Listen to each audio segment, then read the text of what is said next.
On the morning of June 6, 1944, the largest seaborne invasion in human history was already well underway before a single senior German commander in Berlin had been woken from his sleep. While Allied paratroopers were dropping into the darkness over Normandy and thousands of ships were crossing the English Channel in the pre-dawn hours, the man who commanded Germany's strategic reserve, the armoured divisions that represented the only real chance of throwing the Allies back into the sea, was asleep. And incredibly, his staff refused to wake him. Not because they were cowardly or negligent, but because of an unwritten rule in the Third Reich that no one disturbed Adolf Hitler's rest without express permission.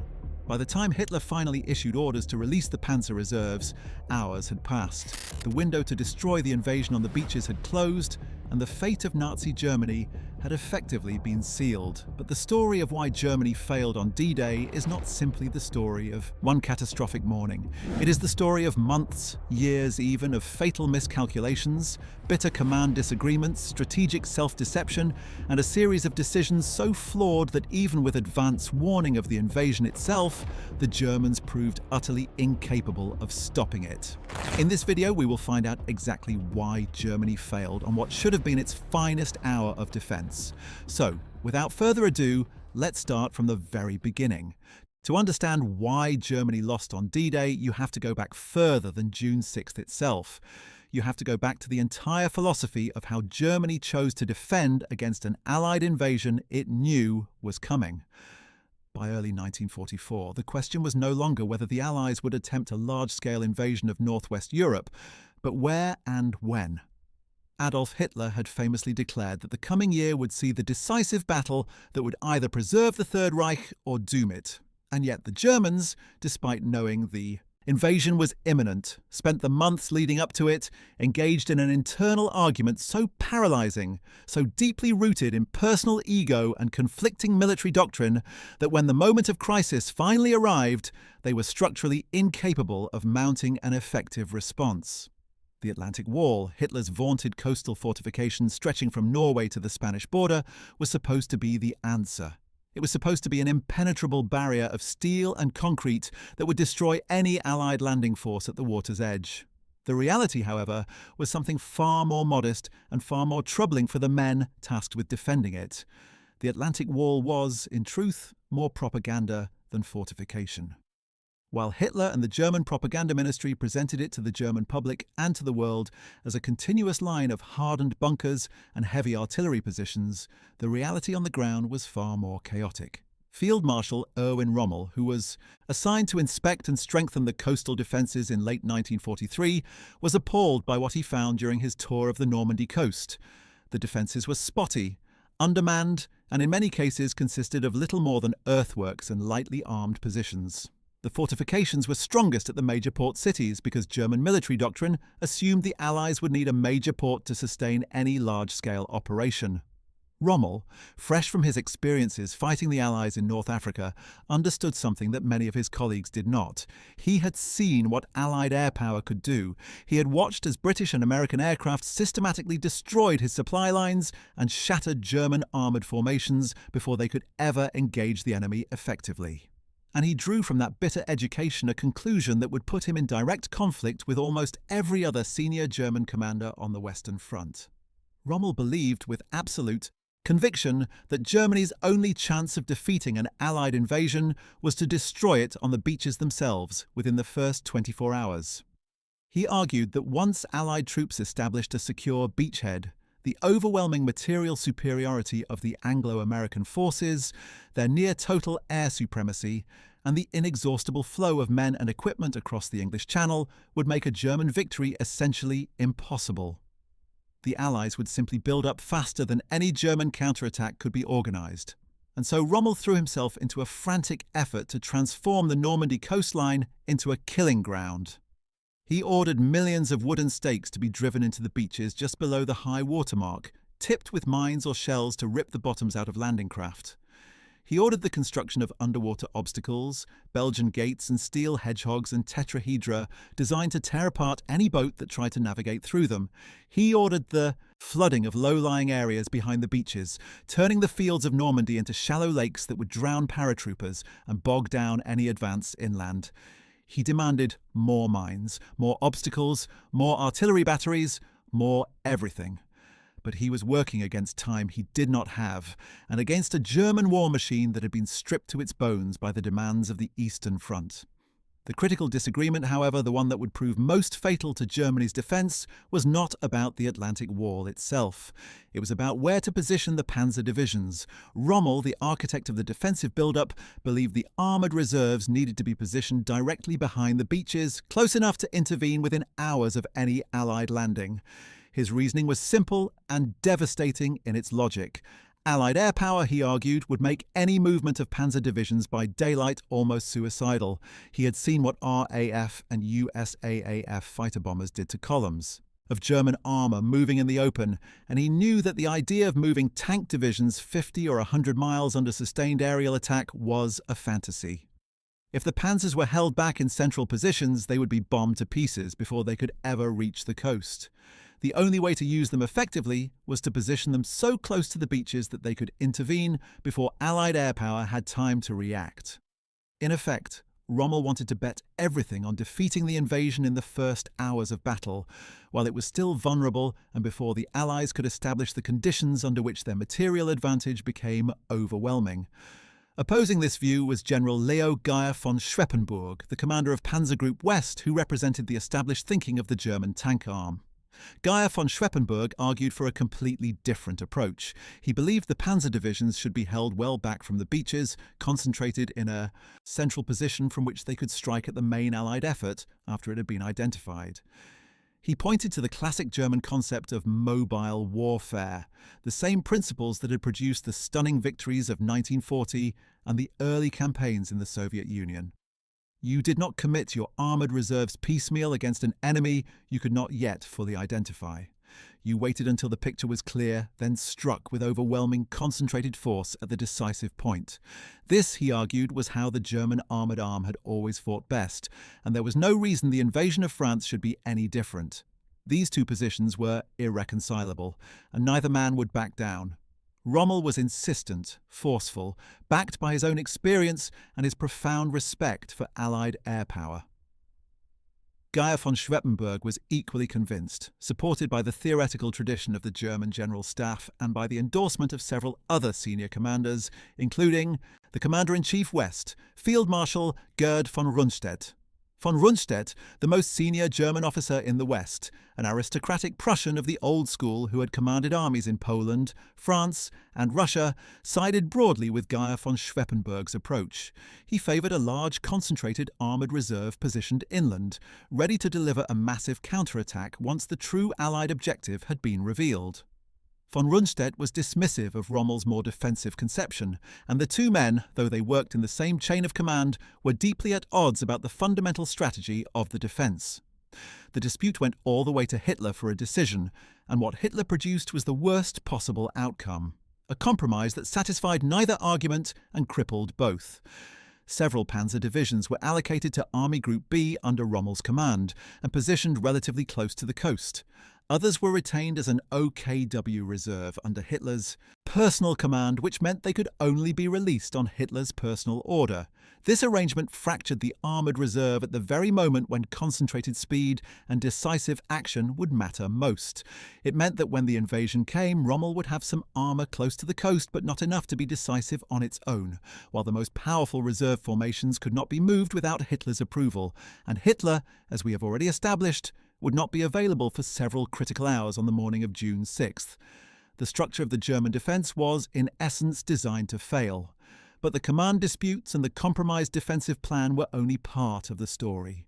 Equally devastating to the German defence was the extraordinary success of the Allied deception operation, a campaign of strategic misdirection so brilliant and so comprehensive that it shaped not only German expectations before the invasion, but German responses for weeks afterward. The operation was called Fortitude, and it was one of the greatest intelligence coups of the entire war. The central idea behind Operation Fortitude was to convince the Germans that the main Allied invasion would come at the Pas de Calais, the narrowest point of the English Channel and the most direct route toward the German frontier. This was, logically speaking, the most obvious place for an invasion, and the Germans had long suspected it would be the target. Fortitude aimed to confirm and deepen this suspicion, to make the Germans so certain that Calais was the objective that they would refuse to believe Normandy was anything more than a feint, even after troops were already ashore. The deception was built on multiple layers. The British created an entirely fictitious army group in southeastern England, the 1st United States Army Group, complete with fake radio traffic, dummy landing craft moored in harbours visible to German reconnaissance aircraft, and fake military camps, constructed along the Kent and Essex coasts.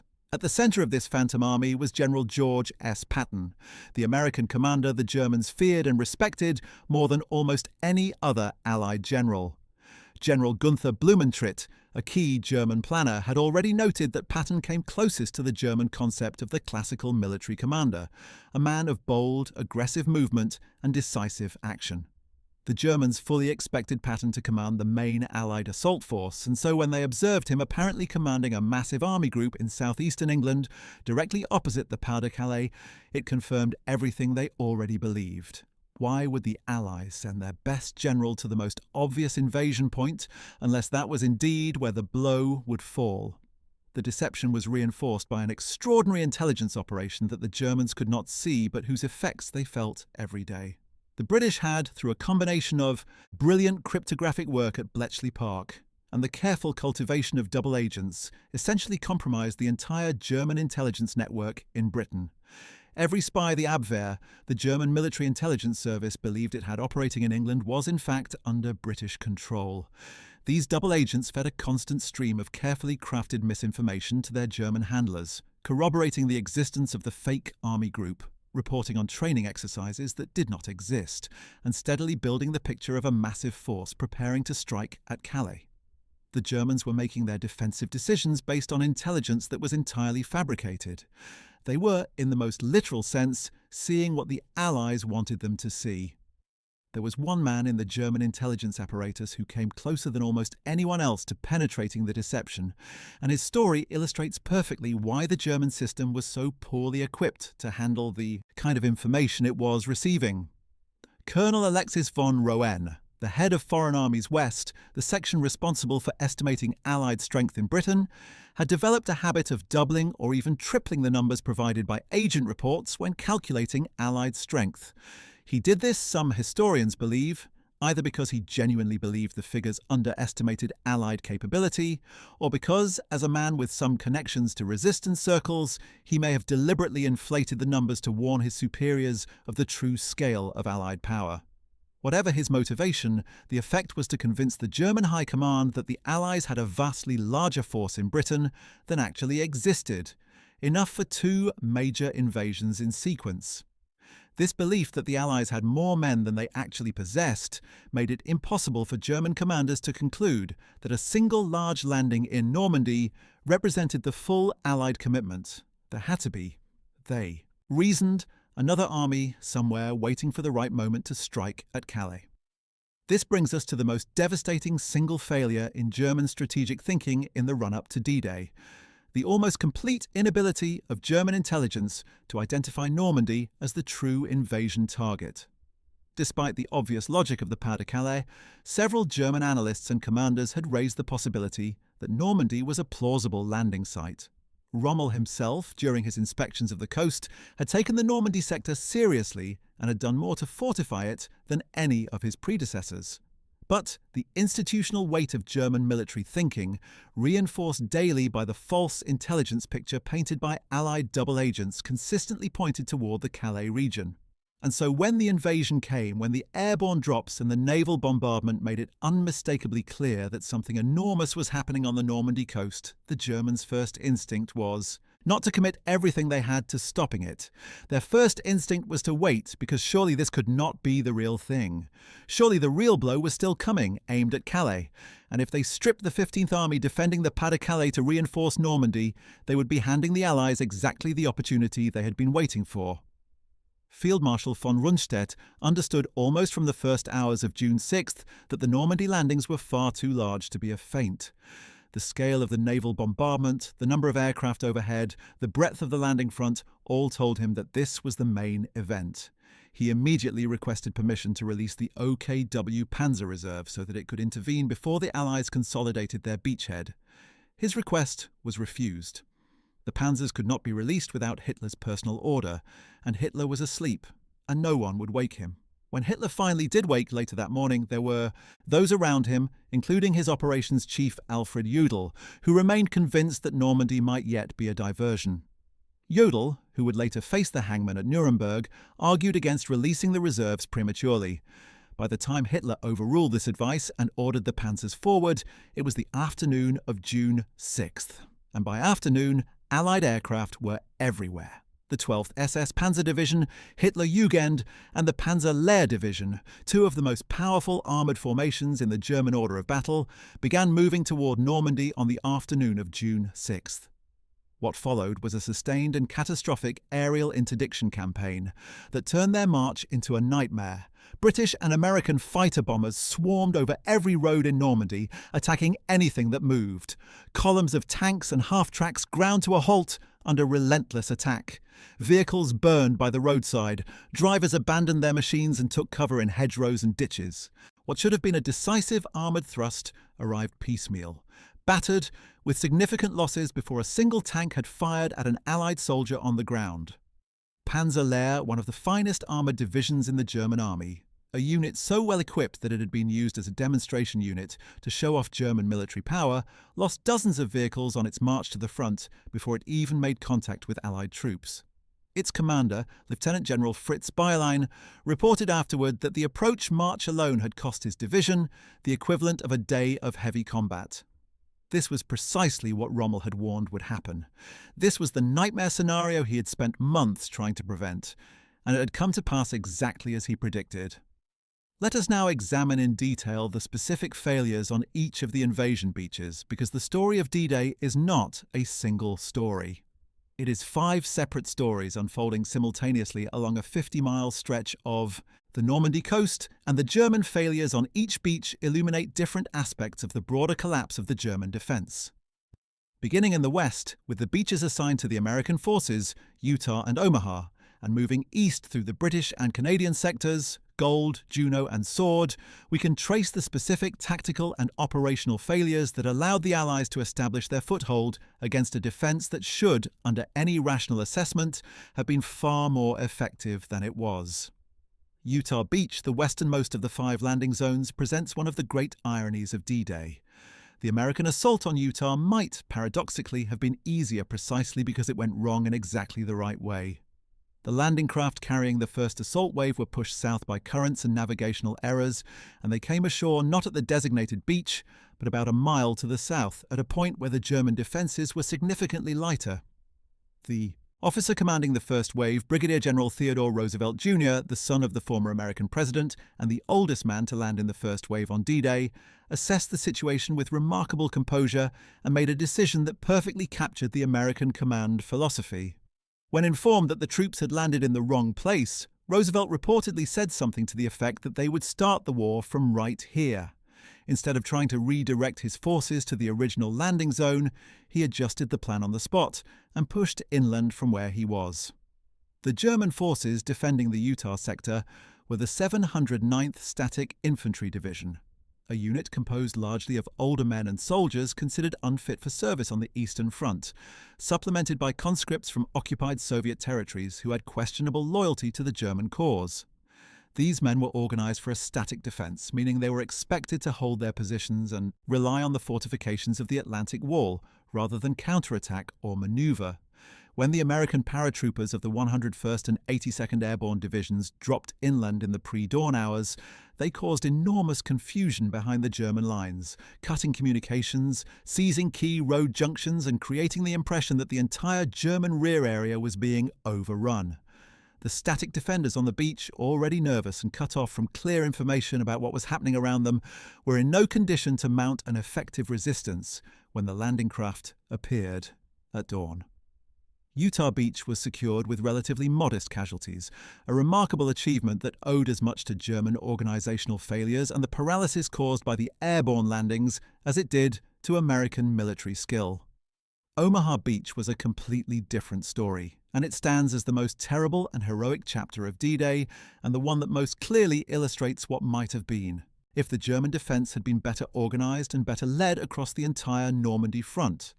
At Omaha, the Americans ran into a combination of geography, bad luck, and the most effective local German defence on any of the 5 beaches, and the result was a near catastrophe that came terrifyingly close to forcing a withdrawal.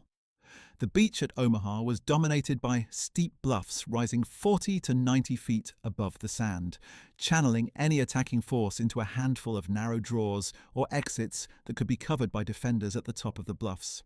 Even a relatively weak force, properly positioned, could make life extraordinarily difficult for troops crossing that beach. And at Omaha, the force the Americans encountered was not weak. In the weeks before D-Day, the German 352nd Infantry Division had quietly moved into the Omaha Beach sector, reinforcing the existing garrison of the 716th Infantry Division. This movement was known to German commanders but had not been detected by Allied intelligence, which was still operating on the assumption that the 716th Division's lighter garrison held the position.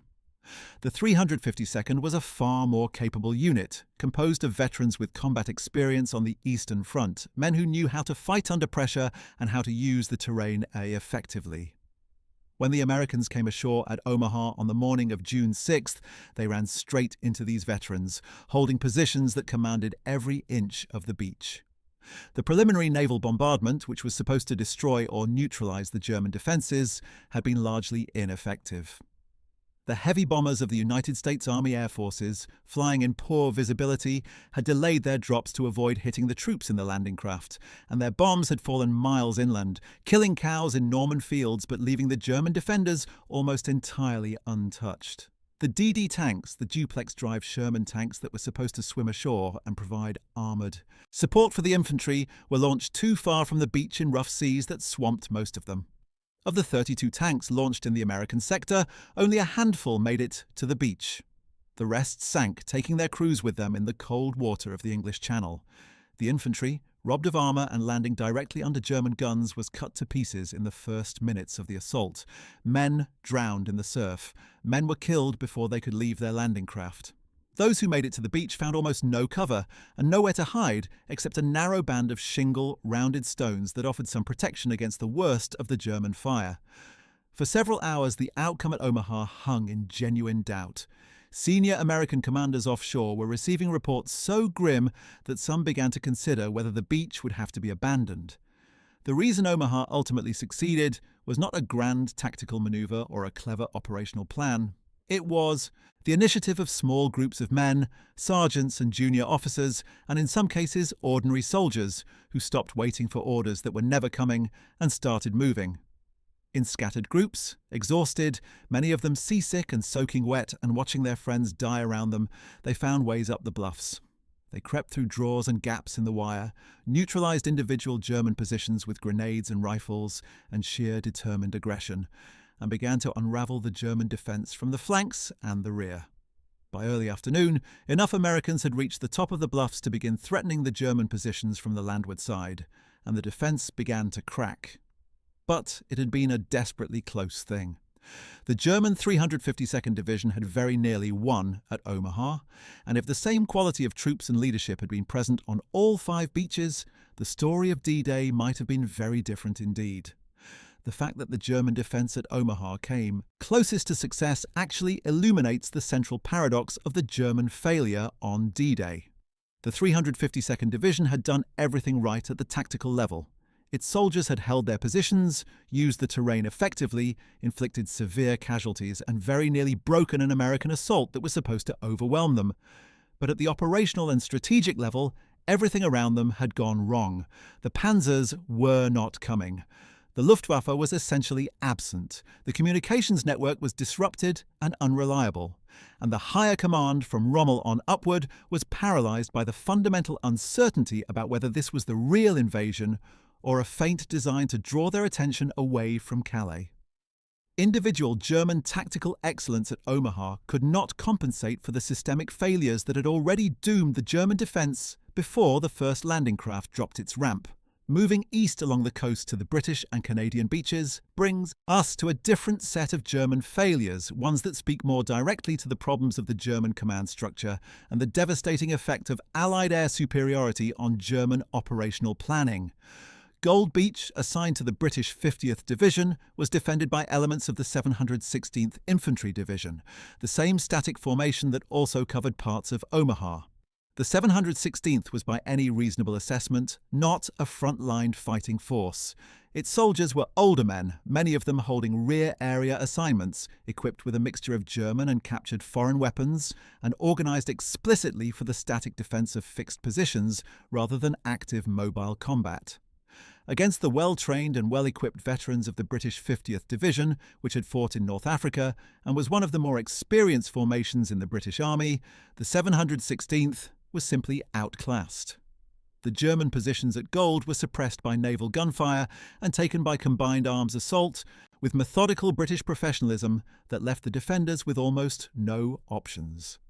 The critical German failure at Gold Beach was not in the quality of the infantry defence, which was as good as could be expected given the quality of the troops, but in the absence of any effective armoured response. There was a battery of 88mm guns at Longues-sur-Mer that caused some damage to Allied ships before being neutralised by naval gunfire, and there were prepared positions along the coast that gave the defenders some protection in the initial stages.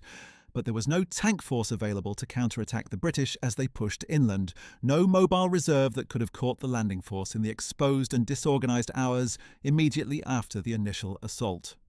The closest significant armoured formation was the 21st Panzer Division, and its story on D-Day is one of the most remarkable and revealing examples of German command dysfunction under pressure.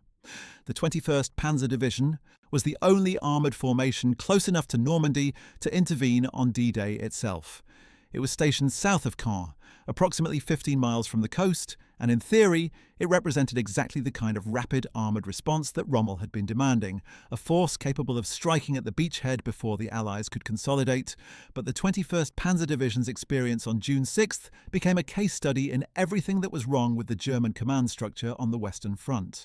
The division was not released to attack until late morning, by which time the question of where to send it had become genuinely complicated by the confused and fragmentary picture of the battle that was reaching German headquarters. When it finally did move, part of the division drove north toward the coast between the British landing areas at Sword and Juno, and in the late afternoon it actually reached the coast at Lyons-sur-Mer, becoming the only German armoured unit to do so on D-Day. For a brief, tantalising moment, it looked as though a serious German counterattack might actually cut the British beachhead in two. And then something happened that perfectly encapsulated the hopelessness of the German position. As the German tanks of the 21st Panzer Division sat on the coast road near Lyons-sur-Mer, looking back at the sea from which the invasion had come, they looked up and saw something that stopped them cold. Overhead in the gathering dusk, an enormous armada of Allied transport aircraft was flying in from the west.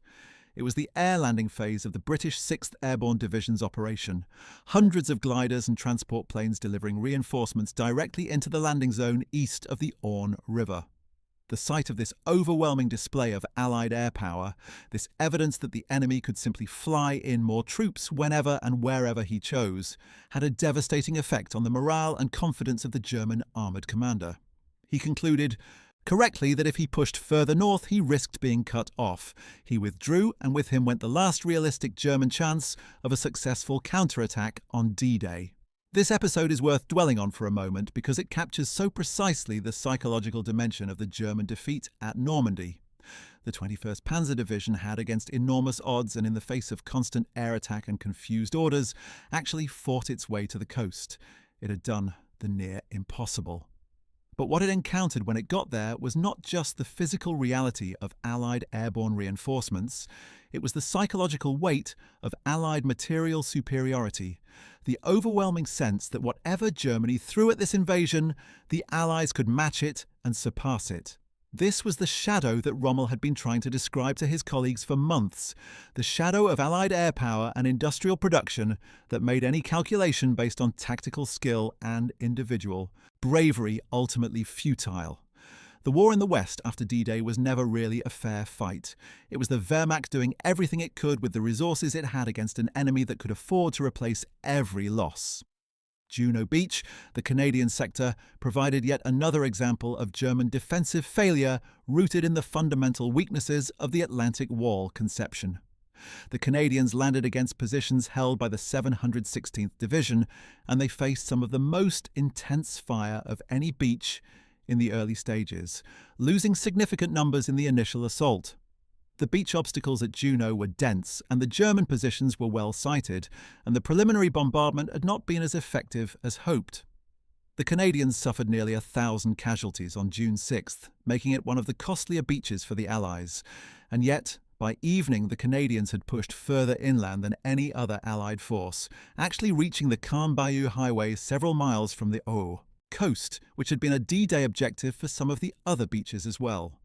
The reason was the same that explained the German failure across the entire Normandy front.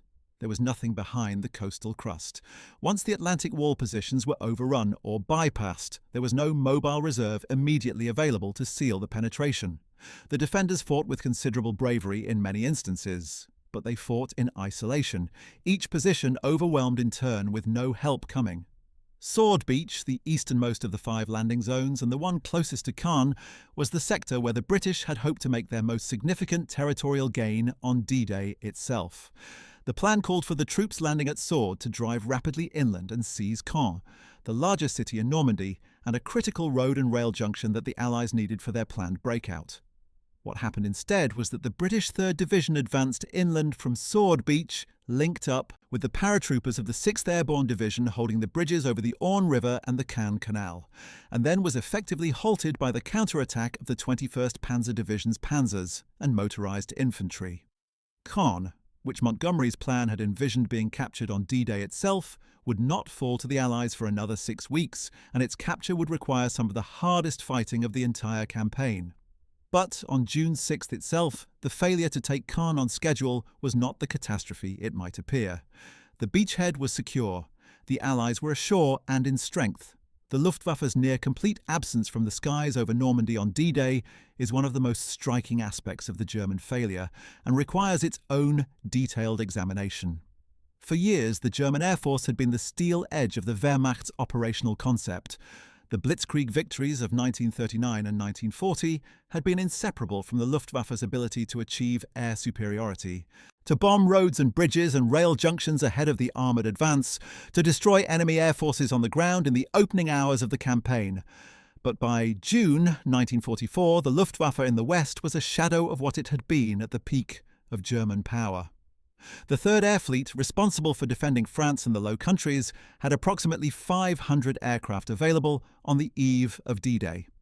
Against this force, the Allies could deploy nearly 13,000 aircraft. The numerical disparity alone was enough to make effective Luftwaffe intervention essentially impossible. But the problem went far deeper than numbers. The steady attrition of experienced Luftwaffe pilots and aircraft throughout 1943 and into 1944, above all in the great air battles over Germany itself as the American 8th Air Force began its campaign of strategic bombing against German industrial targets, had stripped the Luftwaffe of the skilled crews it needed. The men who had won the Battle of Britain, who had supported the campaigns in Poland and France and the Soviet Union, were dead or wounded or burned out. Their replacements were inadequately trained and rushed into combat before they were ready.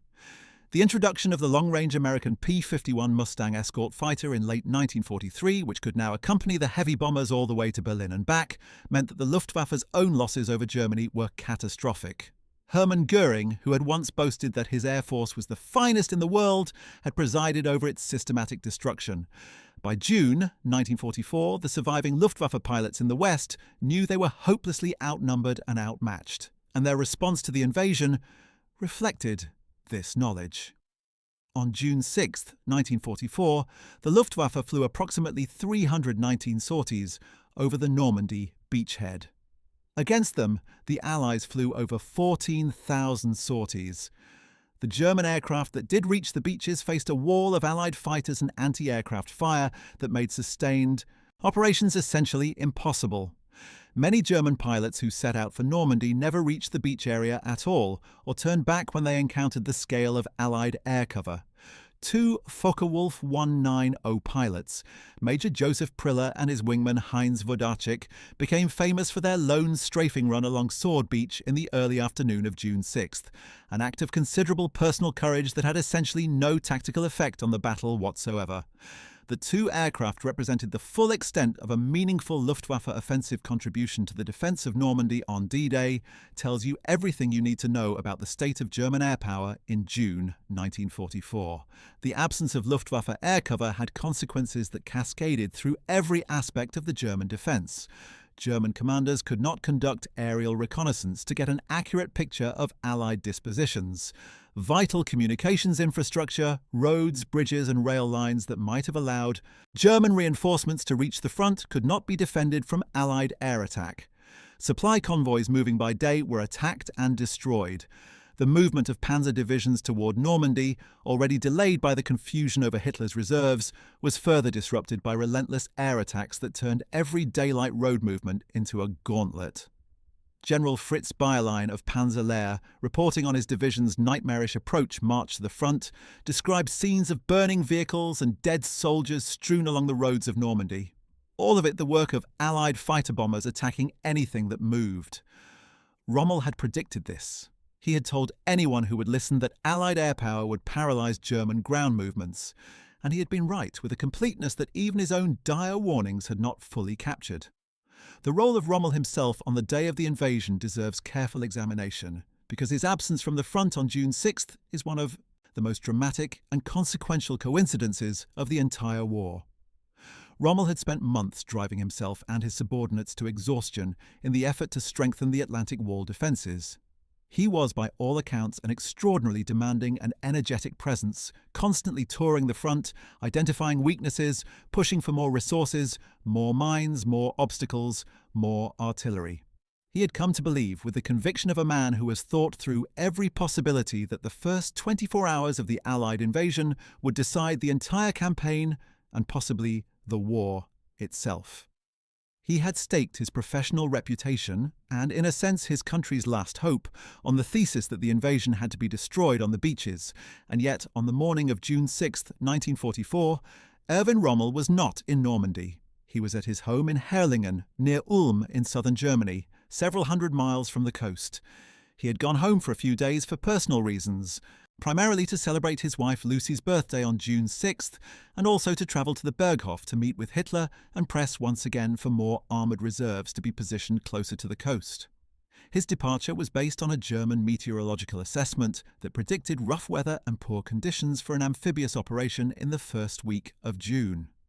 The German forecasters had concluded that the Allies would not attempt a landing in such conditions, and this assessment was shared by virtually every senior German commander in the West. It was a reasonable conclusion based on the available information. It was also completely wrong. The Allied meteorological team, led by Group Captain James Stagg, had identified a narrow window of acceptable weather between two major storm systems. Eisenhower, after consulting with his meteorologists, had made one of the most consequential decisions in military history. He would launch the invasion on June 6th, taking advantage of this brief window even though conditions would still be far from ideal. The Germans, lacking the network of weather stations in the North Atlantic that the Allies used to track these systems, and also lacking the quality of meteorological expertise that Stagg and his team brought to bear, simply could not make the same forecast. Their prediction of continued bad weather was based on the best information they had, but it meant that when the invasion came, commanders like Rommel were away from their posts, assuming that the weather alone provided a few more days of safety. The moment news of the landings reached Rommel at Herrlingen, he immediately turned his car around and drove for Normandy. But driving from Herrlingen to Normandy is not a short journey, and with the roads increasingly under Allied air attack, it was not a fast one either. Rommel did not reach his headquarters at La Roche-Guyon until the early evening of June 6th, by which time the critical window for an effective armoured counterattack had long since closed. Whether Rommel's presence at his headquarters during the morning would have made a decisive difference is a question historians have debated ever since. He might have been able to release his allocated panzer divisions somewhat earlier, and his powerful personality might have forced clearer and faster decisions from a command structure that was in confusion. But even Rommel could not have released the OKW reserve without Hitler's permission, and he could not have stopped the Luftwaffe from being absent, and he could not have undone months of command disputes and strategic compromises that had left the German defence structurally compromised before the first shot was fired. The German command structure in Normandy on June 6th was, to put it plainly, a system designed to prevent clear and rapid decision-making at exactly the moment when clarity and rapidity were most needed. Von Rundstedt, the commander-in-chief west, was a highly capable commander of the old school, but was not empowered to make the fundamental decisions the situation required. He could advise and request, but not command the OKW reserve. Rommel, as Army Group B commander, had operational responsibility for the northern French coast, but controlled only a fraction of the armoured force he needed. The individual corps and divisional commanders closest to the fighting had the most accurate information about what was actually happening, but had to pass their requests for reinforcement and permission to act up through multiple layers of a headquarters structure that was simultaneously confused, afraid of Hitler's wrath, and uncertain about whether the real invasion was still to come.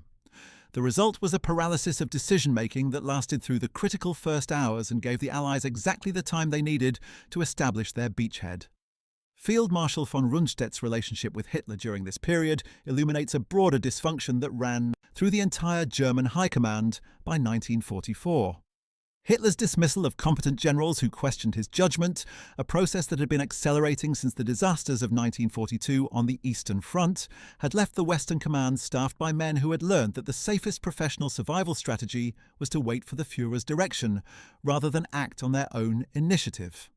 Von Rundstedt himself had been dismissed from command in December 1941, recalled to the West in 1942, and would be dismissed again before the summer of 1944 was over. He had learned, as had every senior commander who survived close proximity to Hitler, that taking decisive action that Hitler might later disapprove of was a career-ending risk. And so the German system, which had once been celebrated for its concept of Auftragstaktik, of mission-type orders that empowered junior commanders to act on their own initiative within the framework of the commander's intent, had been corrupted from the top, down into a system of waiting for the Führer's permission before doing almost anything significant. Eisenhower's command philosophy was the precise opposite of this. He had given his corps and army commanders clear objectives and the authority to make decisions as the situation developed. The contrast in command flexibility between the two sides could not have been more stark. What was the role of Ultra, the Allied intelligence operation built on the decryption of German Enigma-coded communications, in the German failure at Normandy? It was considerable, though its contribution to D-Day success is sometimes overstated. Ultra had been providing the Allies with invaluable intelligence about German military dispositions and intentions for years by June 1944, and it continued to do so in the period leading up to and after the invasion. Allied planners knew from decrypted German signals a great deal about the dispositions of German forces in France, including the locations and strengths of the various Panzer divisions whose movement on D-Day would be so critical. This knowledge allowed Allied planners to design Operation Overlord with a much clearer understanding of what they were facing than the Germans had of what was coming at them.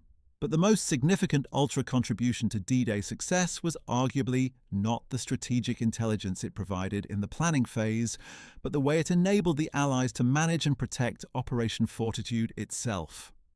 The Allied intelligence services knew through Ultra decrypts what the Germans were believing about Allied intentions. They could read the assessments being produced by German intelligence and could therefore calibrate the Fortitude deception to address specific German doubts and reinforce specific German beliefs. When German signals suggested that the High Command was becoming uncertain about Calais as the invasion target, the deception operatives could feed new information through their double agents to bolster that belief. When the signals suggested that a particular German commander was focused on a specific aspect of the Allied build-up, tailored misinformation could be provided. The result was a feedback loop between the Allied deception operation and German intelligence assessments that allowed the Allies to manage German perceptions with extraordinary precision. The Germans, of course, had no idea this was happening. They believed they were analysing independent intelligence from multiple separate sources. In reality, they were reading a story that had been written for them. The persistence of the Fortitude deception after June 6th was, if anything, even more damaging to the German war effort than its success before the invasion. Even as Allied troops were fighting on the Normandy beaches and pushing inland, even as it became increasingly clear that this was a full-scale invasion and not a feint, the Germans could not quite bring themselves to abandon the belief that the main blow was still aimed at the Pas de Calais. The 15th Army, with its powerful garrison and its significant armoured elements, sat in the Calais area for weeks after D-Day, waiting for an invasion that would never come. The forces that might have tipped the balance in Normandy in the critical first days and weeks after June 6th were frozen in place by the ghost of an Allied army that existed only in the files of German intelligence. Hitler himself, at a crucial moment in late June when the German position at Normandy was desperate and reinforcements from the 15th Army might have made a real difference, was still convinced that the threat to Calais was real. The double agents were still sending messages confirming that the main Allied force was waiting in southeastern England, and Hitler believed them. The specific role of General Hans Speidel, Rommel's chief of staff at Army Group B in the events of June 6th, is worth examining as an illustration of the confusion that reigned at German headquarters during the invasion. Speidel was a cultured and intelligent officer who had a complex personal history that included connections to some of the resistance circles that would eventually produce the July 20th assassination attempt against Hitler. On the night of June 5th to 6th, Speidel was hosting a social gathering at La Roche-Guyon when reports began arriving of increased Allied air activity and paratrooper drops inland.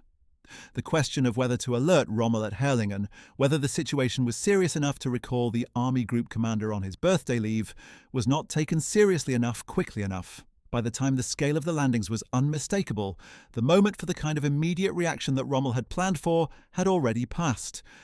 Speidel later faced some criticism for his handling of the first hours of the invasion, though the degree to which earlier action on his part could have changed the outcome remains uncertain, given all the other constraints the German defence was operating under. The experience of General Erich Marx on D-Day adds another dimension to the story of German failure. Marx was the commander of the 84th Corps, which was responsible for the sector that included both Omaha and Utah beaches, and he was by reputation one of the more capable corps commanders in the West. He had lost a leg on the Eastern Front and went about on a wooden prosthetic, which did nothing to diminish his energy or his professionalism. In the early hours of June 6th, Marx was at his headquarters in St. Lo, more than 30 miles from the coast, when the reports began arriving of paratrooper drops and naval activity. He reacted with more decisiveness than many of his counterparts at higher levels, immediately issuing orders for his forces to move to combat readiness and beginning to direct the defence. But he was operating in the same impossible situation as everyone else: inadequate information, no Panzer reserve under his control, communications that were being disrupted by the airborne landings, and a chain of command above him that was paralysed by uncertainty about what was really happening. Marx died on June 12, 1944, when his staff car was attacked by Allied aircraft on a road near St. Lo, making him one of the most senior German casualties of the Normandy campaign. He had reportedly said, when the paratroop drops were first reported during the night of June 5th to 6th, something to the effect that this was the invasion, that there could be no doubt. Whether his assessment had reached the right ears in time to make any difference is another of the unanswerable questions that hang over the entire story of June 6th. What is certain is that his death deprived the German defence of one of its more capable and decisive operational commanders at a critical moment in the battle.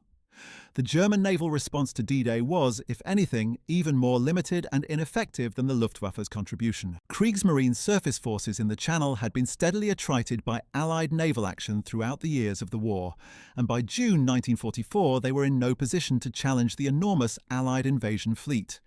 The German Navy had a handful of destroyers, a number of torpedo boats, and a collection of smaller craft available in the Channel ports, but these could not meaningfully contest the presence of thousands of Allied vessels without suffering catastrophic losses in return. The torpedo boats actually did launch several attacks against the invasion fleet during the night of June 5th to 6th and in the days immediately following. And in one celebrated instance, a German torpedo boat commander, Korvettenkapitän Heinrich Hoffmann, led a bold attack into the Allied fleet near the anchorage and fired a spread of torpedoes that sank a Norwegian destroyer. But these were pinpricks, individual acts of bravery by small units that could not alter the fundamental equation. The Allied naval force was simply too powerful and too well defended for German surface forces to challenge. The German submarine arm, whose U-boats had once threatened to strangle Britain's Atlantic supply lines, was equally ineffective. Dönitz ordered his submarines into the Channel to attack the invasion fleet, but the Channel was a difficult operating environment for U-boats at the best of times, with shallow water, strong currents, and extensive Allied anti-submarine defences. The U-boats sent to operate against the invasion fleet suffered significant losses and achieved minimal results against the armada they were supposed to attack. The Schnorchel device, which allowed submarines to run their diesel engines while submerged and thus spend less time on the surface, had only recently been introduced into service, and not all of the submarines available for the Channel operation had been fitted with it. The boats that did not have Schnorchels were particularly vulnerable. The overall contribution of the Kriegsmarine to the defence of Normandy was marginal, not through any lack of courage on the part of its sailors, but because the structural conditions of German naval power in 1944 made meaningful intervention impossible.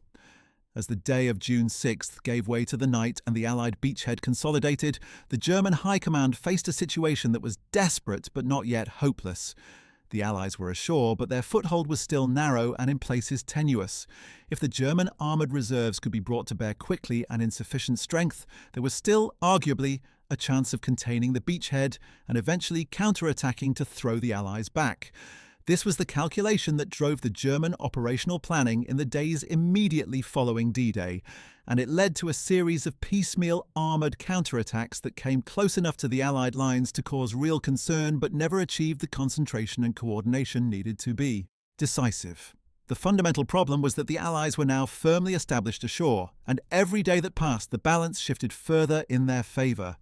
The men and supplies pouring across the beaches with every tide, the systematic Allied air campaign that was wrecking German supply lines and communications, the systematic attrition of German armoured strength by tank battles and air attack, all of it was working against the idea of a decisive German counterattack. The first major German armoured counterattack in the immediate aftermath of the landings came from the 12th SS Panzer Division, Hitler Jugend, one of the most formidable and fanatical units in the entire German order of battle.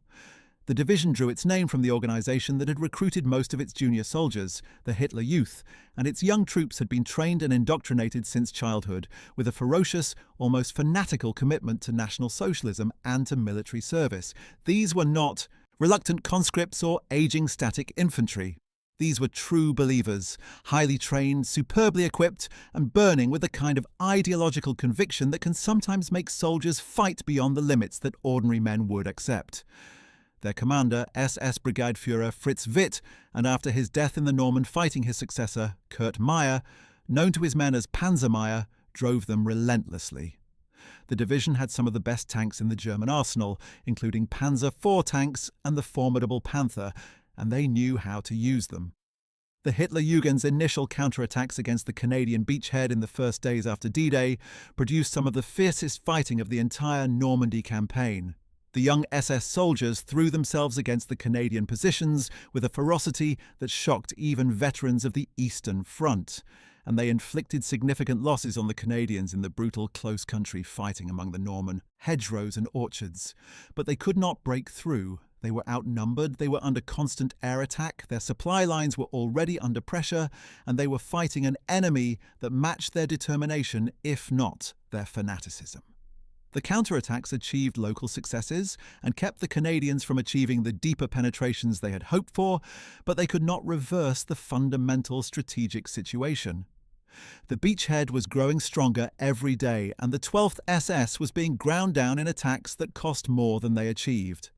The performance of the Panzerlehr Division in the days following D-Day tells a similar story, though from a different angle. Panzerlehr was, on paper at least, perhaps the finest armoured division in the entire German army. It had been established as a demonstration unit, meaning it was equipped to the absolute highest standard and staffed with experienced instructors and veterans. Its tank crews were among the best. In the Wehrmacht, its vehicles were maintained to an exceptional standard, and yet the experience of Panzerlehr between June 6th and the final Allied breakout in late July is a perfect microcosm of the entire German failure in Normandy. The division arrived at the front already badly battered by its approach march under Allied air attack. It was committed piecemeal into defensive positions along the Bayeux-Caen corridor, fighting off one Allied attack after another, absorbing losses that could not be replaced, and watching its strength bleed away in a war of attrition that it could not win. By the time the Allied breakthrough came in late July, Panzer Lehr was a shadow of its former strength, not because its soldiers fought poorly, but because it had been placed in an impossible strategic situation and asked to do something no armoured division could sustain. The Bokeage, the characteristic landscape of the Normandy interior with its dense network of thick earthen hedgerows enclosing small fields and orchards, deserves significant attention in any discussion of why Germany failed on D-Day and in the weeks that followed. The Bokeage was not simply a geographical feature, it was a tactical environment that fundamentally altered the character of the fighting in ways that cut both ways, though ultimately favouring the defence more than the advance. The hedgerows of Normandy were not the neat, ornamental hedges of English gardens. They were massive earthen banks, often 3 or 4 feet high and topped with dense, tangled vegetation that had been built up over centuries of Norman farming to mark field boundaries. They were barriers that a tank could not simply drive through without being channeled into predictable routes, and they provided excellent concealment and firing positions for infantry with anti-tank weapons. The Germans, on the defensive after June 6th, were able to use the Bokeage to create a defensive system that was extraordinarily difficult to break through. Every field boundary became a potential defensive line. Every orchard could conceal an ambush. The slow, grinding Allied advance through this terrain cost enormous casualties and gave German commanders a degree of time they desperately needed. It helped offset, at least partially, the overwhelming Allied material superiority by making the battlefield conditions unsuited to the kind of armoured exploitation that the Allies needed to break the German position. The Bokeage fighting of June and July 1944 was some of the most savage and costly combat of the entire Western European campaign, and it gave German defensive commanders like the brilliant General Paul Hauser, who commanded the 2nd SS Panzer Corps, the opportunity to conduct an elastic defence that inflicted disproportionate casualties on the advancing Allies. But even the Bokeage could not save the German position indefinitely. The fundamental problem for the German defence after D-Day was one of arithmetic. Every tank the Wehrmacht lost in Normandy could not be replaced at the rate at which the Allies could bring up new ones. Every veteran soldier killed or wounded in the hedgerow fighting was someone who could not be found again quickly. The Allies, with their vast industrial base, their still intact manpower reserves and their secure supply lines across the English Channel, could absorb losses that would have been catastrophic for any other force and keep fighting. The Germans could not. The math of Normandy was always going to favour the Allies as long as they maintained the initiative, and after June 6th they never lost it. The Caen sector, which Montgomery had designated as the vital hinge of the entire Allied operation, became the arena in which this war of attrition was most savagely fought. Montgomery's strategy, which he articulated in various ways before and during the campaign, was to use the British and Canadian forces around Caen to attract and fix the bulk of the German armoured strength, while the Americans in the west built up their forces, broke through on the less heavily defended western flank, and then swung east to trap the German forces in Normandy. Whether this was the plan from the beginning or a post hoc rationalisation for the failure to capture Caen on schedule remains one of the enduring controversies of the Normandy campaign. What is not controversial is that the strategy, whatever its origins, worked. The German panzer divisions remained committed around Caen, burning through their irreplaceable strength in counterattacks against British and Canadian forces, while the Americans built up their strength on the western flank. The specific German commanders who had to execute this impossible mission around Caen were, for the most part, men of genuine operational ability, caught in a vice they could not escape. General Paul Hauser, who commanded 2nd SS Panzer Corps, was a former police general who had helped build the Waffen-SS into a formidable fighting force and was recognized even by Wehrmacht officers who disliked the SS as a capable battlefield commander. General Heinrich Eberbach, who took command of Panzer Group West after its original commander Geyer von Schweppenburg was wounded by an Allied air attack on June 10th, was another experienced and capable officer. Field Marshal von Kluge, who replaced the dismissed von Rundstedt as Commander-in-Chief West on July 2nd, and who also took direct command of Army Group B after Rommel was wounded on July 17th, brought fresh energy and considerable operational experience to an increasingly hopeless situation. But none of them could solve the fundamental equation. They were being asked to hold a front with inadequate forces against an enemy that grew stronger every day without air cover, with supply lines under constant attack, and with a strategic reserve that was still being held in place opposite the Pas de Calais, waiting for an invasion that was never coming. The wounding of Rommel on July 17, 1944, removed from the German defence its most energetic and creative mind at the very moment when creative thinking was most needed. Rommel's staff car was attacked by British Spitfires while he was returning to his headquarters from the front near Livarot. The strafing attack sent the car off the road at high speed, and Rommel was thrown out, suffering a severe skull fracture. He was carried to a field hospital and was out of action for months. He would never return to command in Normandy. Rommel had already been coming to conclusions about the campaign that were increasingly pessimistic, writing to Hitler in early July that the army was fighting heroically, but that the disproportion in forces, particularly in air power, would make it impossible to hold the front indefinitely. He had urged Hitler to draw the strategic conclusions that the military situation demanded, by which he meant pursuing a negotiated peace. Hitler had essentially ignored this advice. With Rommel gone, the voice that had most clearly understood the nature of the German predicament in Normandy was silenced, and the hopeless battle continued. The American operation that finally broke the German position in Normandy was called Operation Cobra, and it was launched on July 25, 1944, after weeks of difficult preparatory operations had slowly worn down the German forces facing the American First Army in the west of the Normandy battlefield. General Omar Bradley, commanding the American forces, had carefully husbanded his strength and planned a concentrated breakthrough attack that would use massive air power to obliterate a section of the German front line before his ground forces pushed through. The results of Operation Cobra exceeded almost anyone's expectations. After a devastating preliminary bombardment by the American strategic air forces, the German defences in the Cobra sector were, in many places, simply shattered. Panzer Lehr, which was in the line opposite the breakthrough sector, was hit so hard that its commander Bialin later described his front as a lunar landscape. The breakthrough was rapid and decisive, and within days General George Patton's newly activated Third Army was pouring through the gap and racing into the Breton Peninsula and then sweeping east. The role of George Patton in the final act of the Normandy campaign brings the story back to one of its most important threads: the German assessment of Allied generalship, and how that assessment shaped their decisions. General Alfred Jodl had called Patton the American Guderian, recognizing in him the same emphasis on speed, boldness, and the exploitation of opportunity that had characterized the best German armored commanders of the early war period. General Gunther Blumentritt had described him as the most aggressive panzer general of the Allies, and both assessments were borne out by Patton's performance after Cobra. Given operational freedom, Patton moved his forces at a pace that the Germans simply could not match. By early August, the German forces in Normandy faced the possibility of complete encirclement as the Americans swung around their western flank while the British and Canadians maintained pressure from the north. What happened next might be the single most catastrophic German strategic decision of the entire Normandy campaign, and the one that most clearly illustrates how Hitler's personal command style had corrupted the German military machine. Instead of ordering an immediate withdrawal to save the German forces in Normandy from encirclement, Hitler ordered a counterattack.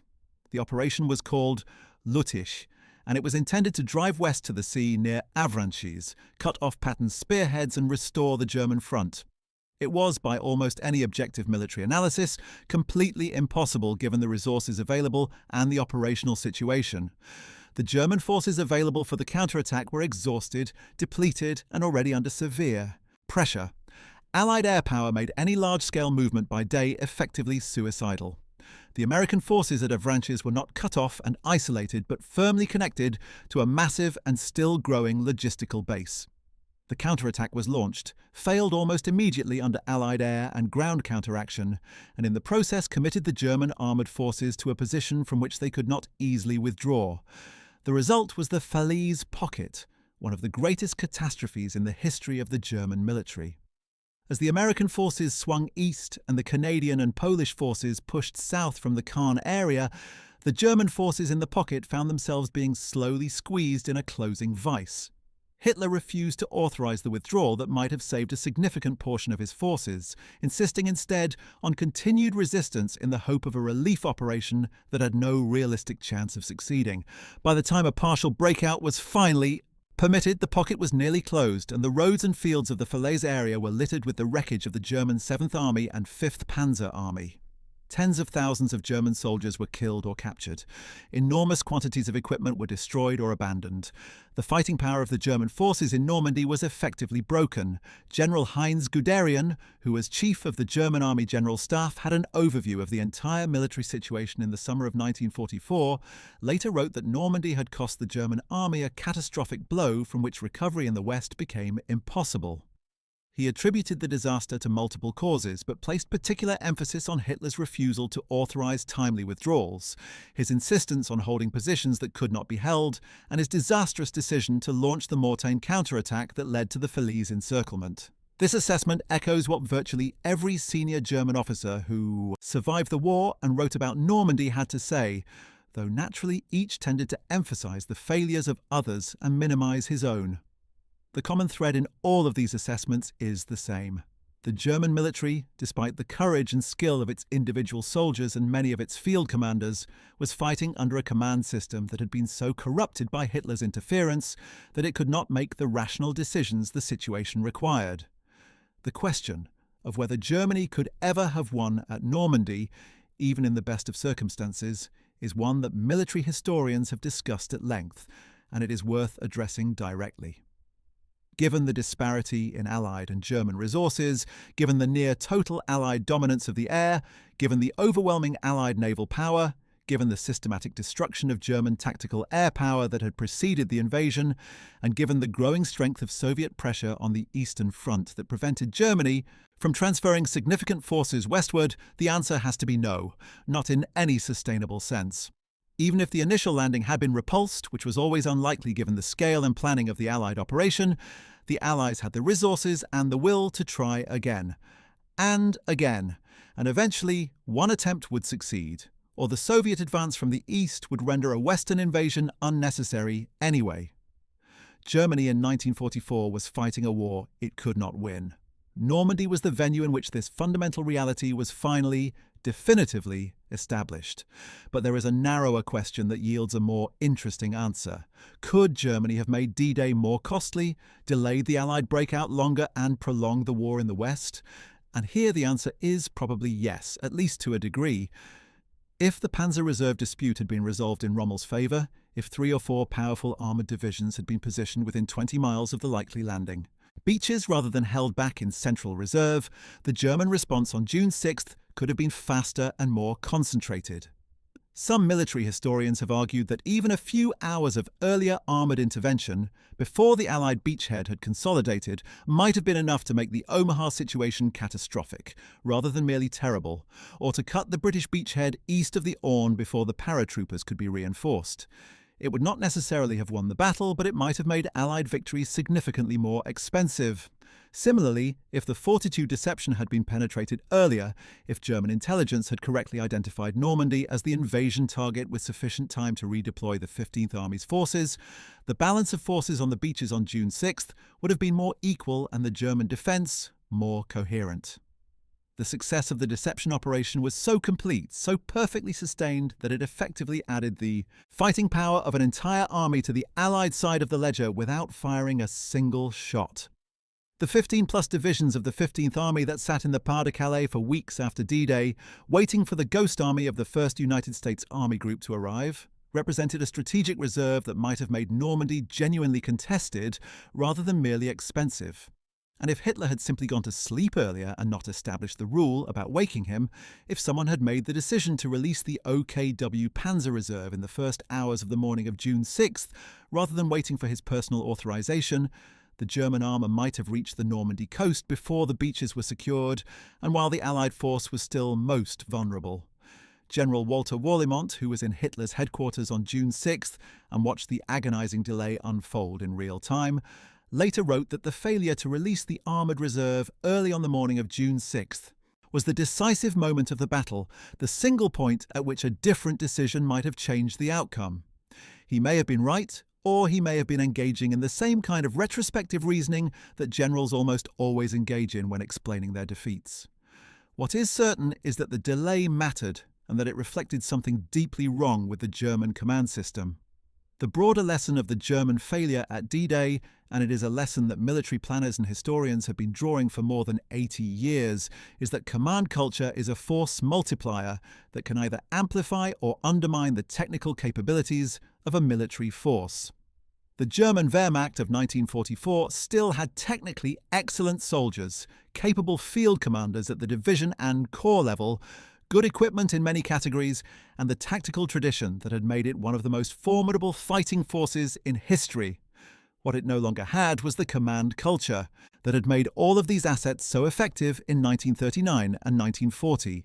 The decentralized, initiative-based decision-making, the willingness of commanders at every level to act boldly on their own judgment, the rapid and flexible response to changing situations that had characterized the German blitzkrieg at its peak, all of this had been corroded by 4 years of Hitler's micromanagement, by the steady purge of commanders who showed too much independence, and by the understandable human tendency of men who wanted to keep their commands and their lives to wait for authorization rather than act.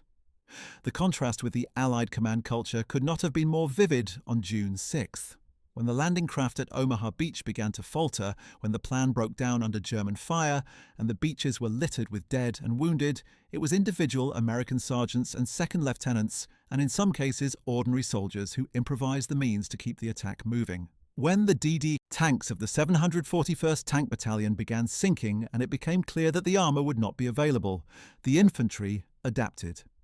When Brigadier General Roosevelt found himself landing in the wrong place at Utah Beach, he improvised an entirely new plan on the spot and executed it with complete success. This capacity for rapid adaptation at the individual and small unit level, this willingness to act decisively in the absence of orders and in the face of confusion, was exactly what the Allied command system had cultivated and what the German command system had systematically been suppressing. The German soldiers who fought at Normandy, the men in the foxholes and the tank turrets and the concrete bunkers of the Atlantic Wall, deserved to be distinguished from the system that placed them there and the leadership failures that doomed their defence. Many of them fought with extraordinary courage and professional competence under conditions of overwhelming material inferiority and under a command system that was simultaneously demanding that they hold their positions and denying them the resources and the command authority to do so effectively. The defenders of Omaha Beach, the tankers of the 21st Panzer Division who reached the coast against all odds, the infantrymen of the 352nd Division who came closer than anyone else to stopping the Allied invasion. These were individual soldiers fighting as well as any men have ever fought. The failure was not theirs. It was a failure of strategy, of intelligence, of command, and ultimately of the Nazi political system that had created the conditions under which rational military decision-making became impossible. The role of the German officer corps in this process is a complex and morally challenging subject that goes beyond the immediate story of D-Day, but is essential for understanding it fully. By June 1944, the German officer corps was deeply divided between those who remained committed to Hitler and the Nazi cause. Those who had their doubts but continued to serve out of a combination of professional loyalty, patriotism, and fear, and those who had actively concluded that Hitler's leadership was leading Germany to destruction and were prepared to act on that conclusion. The July 20th plot, the attempt to assassinate Hitler that came barely 6 weeks after D-Day, involved numerous senior officers, including some who had served in the Normandy theatre, and its failure led to a wave of executions and arrests that further weakened the quality of German military leadership at a critical moment. Rommel himself, who had not been a direct participant in the plot, but whose connections to its circles and whose increasingly open skepticism about the war's outcome had made him suspect, was given the option of suicide in October 1944, which he accepted, rather than face a show trial that would have destroyed his family. The specific German failure on D-Day was, in the end, the product of a system that had been eating itself alive for years before June 6, 1944. the catastrophic initial losses on the Eastern Front in the winter of 1941 to 1942, which had cost Germany many of its best commanders and tens of thousands of its most experienced soldiers. The steady erosion of German air power through the battles of 1942 and 1943, above all in the Great Daylight bombing campaign over Germany that had consumed Luftwaffe fighter strength at a rate the aircraft industry could not replace. The diversion of manpower and material to the Atlantic Wall construction program, which consumed enormous resources without creating an impenetrable defense. The intelligence failures that prevented Germany from adapting to the changes in Allied operational art and technology that had taken place between 1940 and 1944. The command culture corrupted by Hitler's interference, the strategic calculation, fatally wrong, about where the invasion would fall. All of these failures, accumulated over years, converged on a single, catastrophic morning in June 1944 and produced a defeat from which Germany never recovered. The personal stories of the individual German commanders who bore the burden of defending Normandy and who survived it illuminate these broader themes in deeply human terms.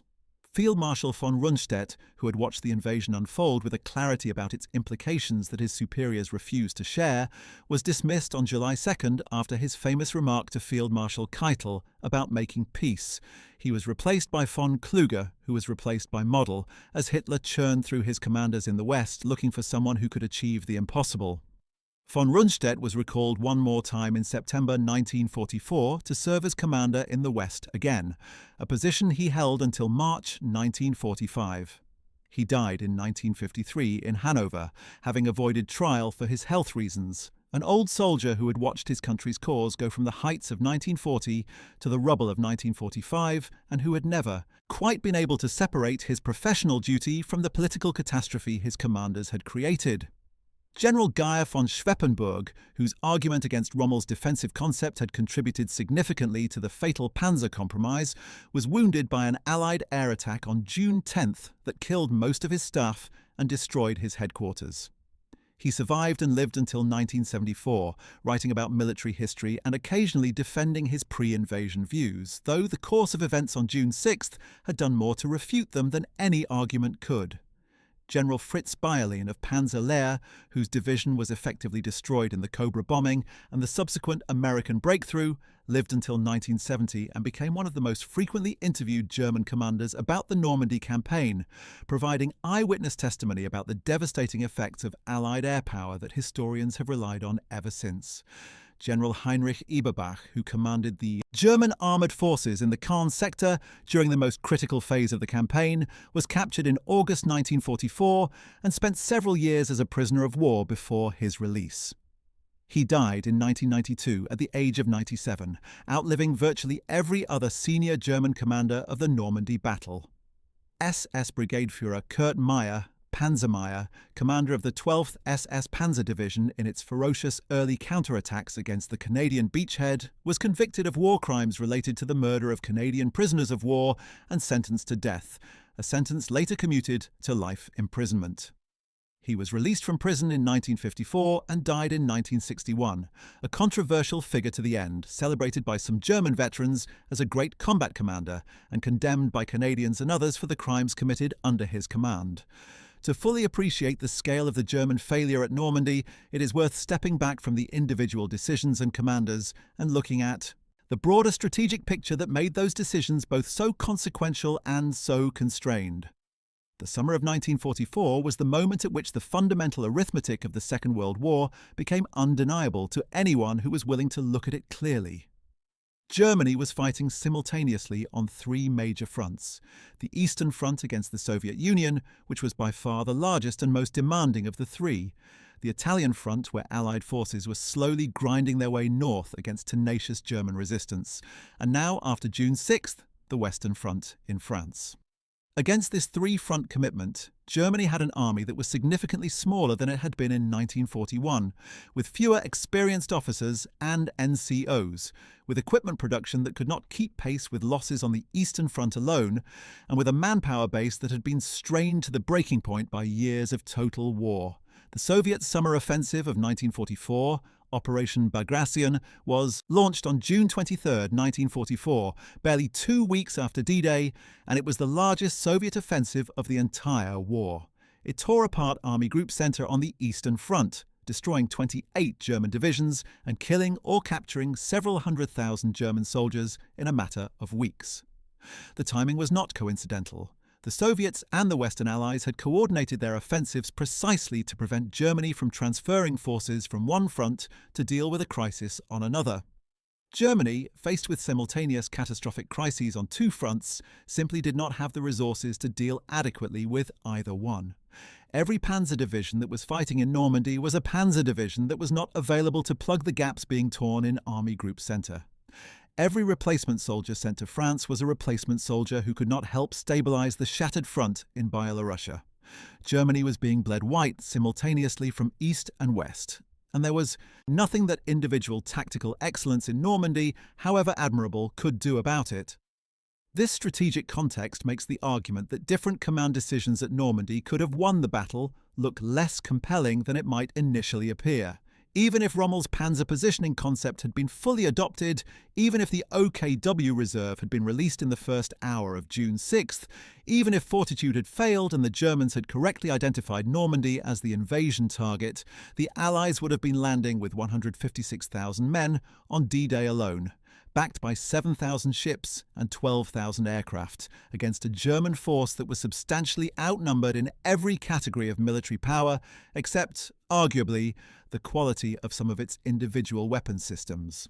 The Germans might have made the landing more costly, might have delayed the breakout, might have extended the campaign in France by weeks or months.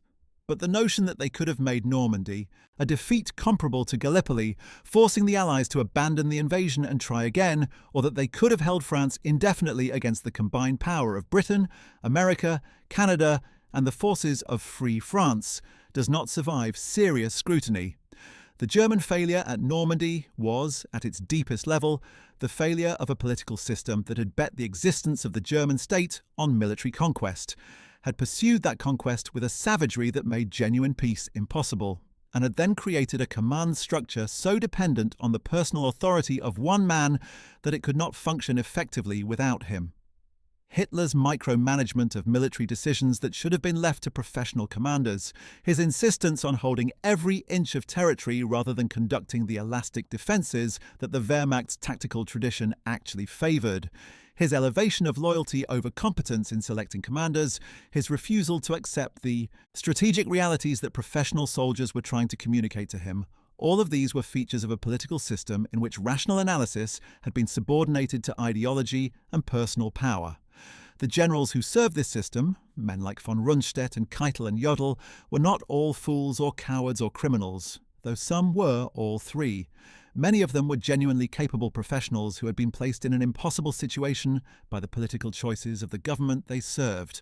But their professional capability could not compensate for the systemic failures of the regime that commanded them. It is worth pausing here to examine specifically the role of the intelligence failure in the German defeat, because it is the dimension of the story that most clearly demonstrates the difference between German and Allied institutional capabilities by 1944. The Allied intelligence apparatus, built up over years of war, combining the cryptographic genius of Bletchley Park, the patient cultivation of double agents through the double-cross system, the analysis of the Joint Intelligence Committee, and the operational deception planning of the London Controlling Section, represented an intelligence achievement of the highest order. It was not merely that the Allies had better intelligence than the Germans, they had better intelligence about what the Germans believed, which allowed them to manage German perceptions with extraordinary sophistication. The result was that, on June 6, 1944, the German High Command was operating inside an information environment that had been carefully crafted by their enemies to produce exactly the confusion and hesitation that characterized the German response to the landings. The Abwehr, the German military intelligence service, had been compromised from very early in the war through a combination of British counterintelligence successes and the fundamental institutional weakness of an organization that had to answer to the political as well as military leadership of the Third Reich. Admiral Wilhelm Canaris, who headed the Abwehr for most of the war and who harbored personal doubts about Hitler's regime that eventually led to his execution in 1945, had created an organization that was less effective than it appeared from the outside. The Abwehr's network of agents in Britain had been almost entirely compromised by British intelligence, which had identified and turned or neutralized German agents almost as fast as they arrived. By D-Day, the Abwehr believed it had a functioning intelligence network in Britain, providing information about Allied intentions. In reality, it had a collection of double agents controlled by the British 20 Committee, feeding German intelligence exactly the picture that British planners wanted the Germans to have. It was a deception within a deception, and its success was total. The specific question of why German signals intelligence failed to penetrate the fortitude deception, given that the Germans had their own codes and ciphers expertise, is interesting and illuminating. The Germans did have signals intelligence capabilities, and they were not entirely without success in reading Allied communications at various points in the war, but they fundamentally underestimated the degree to which their own Enigma encrypted communications had been compromised by Allied codebreakers at Bletchley Park. The ultra-secret was kept so tightly by the British, and later the Americans, that the Germans had almost no indication that their highest-level communications were being read. And so they continued to send sensitive operational information through channels they believed were secure, and the Allies continued to read it and use it to stay ahead of German planning. The asymmetry of intelligence exploitation between the two sides was one of the most important structural advantages the Allies possessed throughout the war, and it reached its fullest expression in the months surrounding the Normandy invasion. The German failure to invest adequately in radar and other technical intelligence collection in the Channel area also contributed to the success of the invasion. While the Germans had radar networks along the French coast, Allied electronic warfare operations had been systematically degrading and confusing these systems in the weeks before D-Day. On the night of June 5th to 6th, Allied aircraft flew carefully calculated patterns dropping metallic foil strips called window, which produced radar returns that simulated the movement of large convoys toward the Pas-de-Calais, reinforcing the fortitude deception at exactly the moment it mattered most. The German radar operators who were watching their screens that night saw what appeared to be a massive invasion fleet heading toward Calais, not the actual invasion force heading toward Normandy. By the time the deception was penetrated, it was already too late to redirect German forces to meet the real threat. The specific failure of the German air defense system over Normandy on June 6th also deserves examination. Germany had invested heavily in air defense, particularly in the flak arm, which was responsible for anti-aircraft artillery, and in the fighter arm of the Luftwaffe. But the air defense architecture that Germany had built was designed primarily to protect the German homeland and the occupied territories from the strategic bombing campaign. It was not well configured to provide the kind of tactical air defense that a ground campaign required. The ground radar network that directed German night fighters against Allied bombing raids was disrupted by Allied electronic warfare. The fighter airfields in France were themselves under regular attack, their aircraft dispersed, and their maintenance facilities degraded. By D-Day, the Luftwaffe in France was already fighting a losing battle to maintain itself as an effective force, and the scale of the Allied air umbrella over the beachhead on June 6th simply overwhelmed what the Germans could put into the air. The failure of the Atlantic Wall concept itself, the idea that a static fortified barrier could prevent a determined enemy from establishing a foothold on the French coast, deserves specific analysis because it represented a fundamental German strategic misunderstanding that Rommel alone among the senior commanders seemed to grasp clearly. The Atlantic Wall was built on the assumptions of a different era, an era before the development of massive amphibious assault techniques, before the advent of specialized landing craft in enormous numbers, before the development of artificial harbors that could sustain a large force without needing to capture a major port immediately. The Allies had spent years studying the problem of forcing a defended beach, developing technologies, techniques, and training specifically designed to overcome the kind of fortifications Germany had built. The Hobarts, funnies, the specialized armored vehicles developed by General Percy Hobart for the British beaches, including tanks that could lay bridges, tanks that could detonate mines with rotating chains, tanks that could project flame, tanks that could provide close support firepower directly on the beach, represented a technological and doctrinal sophistication that the Atlantic Wall had not been designed to counter. The German failure to anticipate and plan against these specialized assault techniques was part of a broader failure of imagination that characterized German military planning in the West by 1944. The Wehrmacht's planning and training had been oriented for so long toward offensive operations, toward the blitzkrieg that had won such stunning victories in the early years of the war, that the transition to a defensive posture had been psychologically as well as operationally difficult.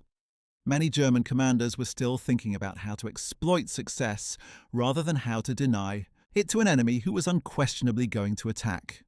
The defensive planning that was done was largely reactive, responding to the obvious requirements of the situation, rather than creatively anticipating what the Allies would actually do. Only Rommel, with his North African experience and his understanding of Allied capabilities, seems to have thought through the problem of defending against a modern Allied amphibious assault with the rigour it required, and even he was prevented from implementing his solutions by the command disputes and political compromises that doomed the German defence before it began. The intelligence preparation of the battlefield, which in modern military doctrine refers to the systematic collection and analysis of information about terrain, enemy capabilities, and weather in advance of operations, was another area where the German failure was notable. German commanders in Normandy in June 1944 had a remarkably incomplete picture of what they were actually facing. Their estimates of Allied strength in Britain were grossly inflated by the success of the Fortitude deception, which meant they consistently overestimated the Allied ability to simultaneously conduct multiple large-scale operations. Their estimates of Allied intentions, shaped by the false intelligence picture created by the double agents, were almost entirely wrong. Their understanding of the technical capabilities of the new Allied assault techniques and specialized equipment was inadequate. They were not ignorant men or poor soldiers, but they were trying to make decisions based on an information picture that had been systematically corrupted by an enemy intelligence operation of extraordinary sophistication. The question of German morale in Normandy in June 1944 adds a human dimension to what can otherwise become an overly analytical discussion of command failures and strategic errors. The soldiers defending the Normandy beaches on June 6th were a very mixed group in terms of quality, experience, motivation and background.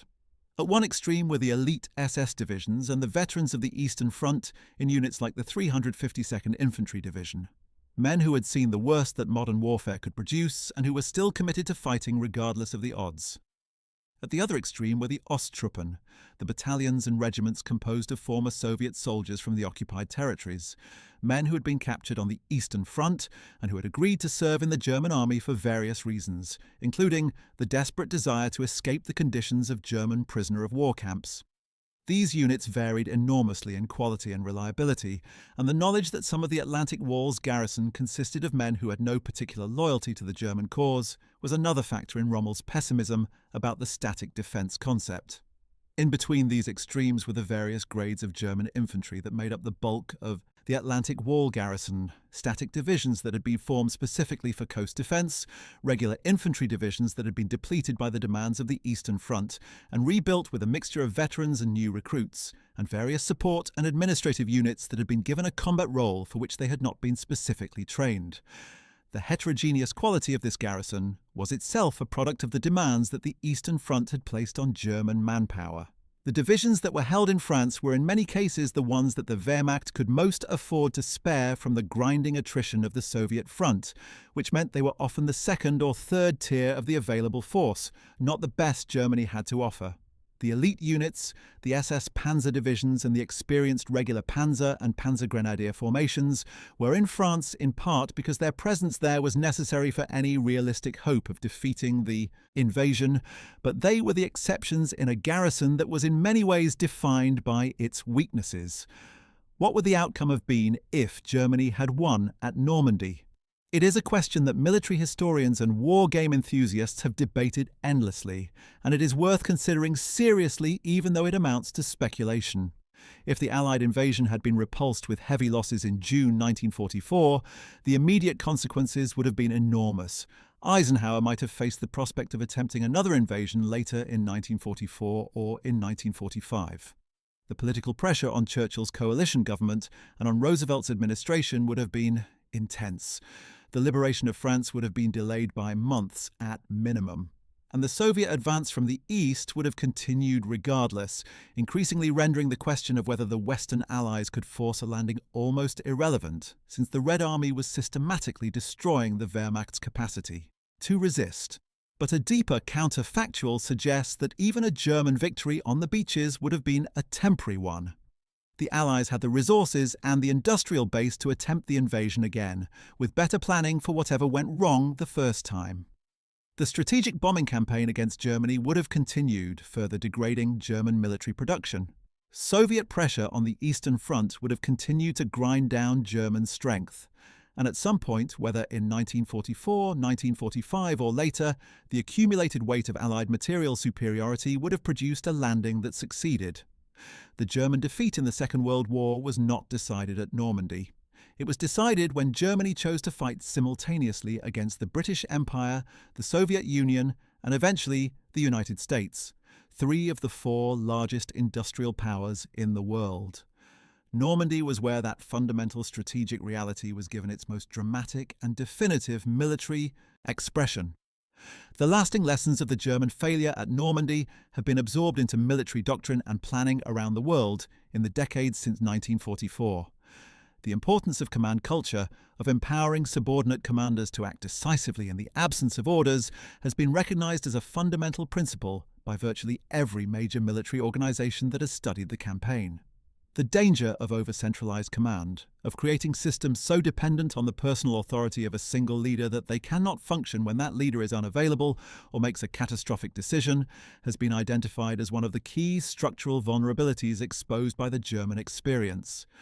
The critical role of intelligence, and specifically of the integrity of one's own intelligence assessment against a determined deception operation, has influenced the development of counterintelligence doctrine and the analytical methods used to verify source reliability.